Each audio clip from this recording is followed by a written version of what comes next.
I remember when I was growing up, there were comedy teams all over the place. The Smothers Brothers are the last comedy team.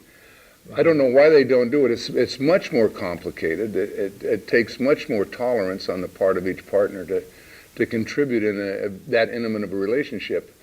And that's why a lot of them only last 10 years, 12 years, because it becomes insufferable.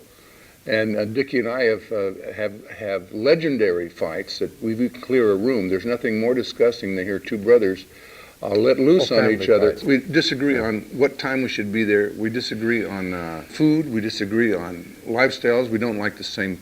Our friends are totally different. Could you be funny on your own? I can be very funny by myself. I don't have I've never spent the time enough to put together a whole act because we committed to each other and never explored that. I explored, in fact, I didn't. I was very unsuccessful. I explored some acting things. I did 3 films. I was dyslexic, so I wasn't a quick enough study, so it was a problem. If I'd have done a Woody Allen film, I think I'd have been fine. When I remember watching that show, I remember Officer Judy, I remember Pat Paulson. I don't even remember the political stands or the things you said about religion and all that. I remember the comedy.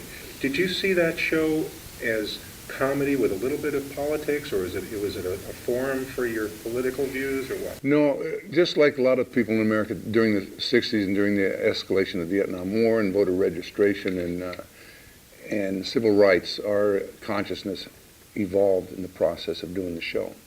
So we had no agenda. We just thought that it was pretty important to have a television show that was relevant sometimes instead of vacuous.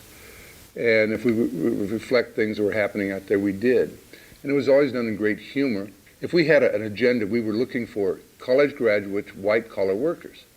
And the show started off really great. It had great ratings. And we found a demographics came back. And we were number 1 show in 11 to 13-year-old girls and 12 to 14-year-old boys or something like that. We were shocked. There hasn't been a television show on the air since our show was on that did critical or satirical in prime time, and they were all the satirical things were put on the peripheral when the viewing was very small and not sequential.